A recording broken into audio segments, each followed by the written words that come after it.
இன்னைக்கு லஞ்சுக்கு சாம்பார் வைக்கணும். ஆனா வெஜிடபிள்ஸ் இல்ல. வெஜிடபிள்ஸ் இல்லாம இன்னைக்கு சாம்பார் வைக்கலாமா? மிளகா கிள்ளி போட்ட சாம்பார். செம்ம டேஸ்டியா இருக்கும். ஒரு சிம்பிளான ஒரு மெத்தடுல எப்படி பண்றதுன்னு பார்க்கலாமா? வாங்க. குக்கர்ல நாம பருப்பு எடுத்துக்கலாம். 2 தக்காளி, ஒரு பச்சை மிளகா, சால்ட், மஞ்சள்தூள்லாம் சேர்த்து ஒரு 4, 5 விசில் விட்டு எடுத்துக்கலாம். பருப்பு குழஞ்சிருக்கணும் அந்த மாதிரி.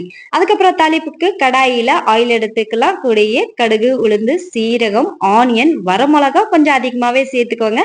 ஏன்னா இந்த சாம்பார்ல நம்ம மசாலா சேர்க்க போறது இல்ல.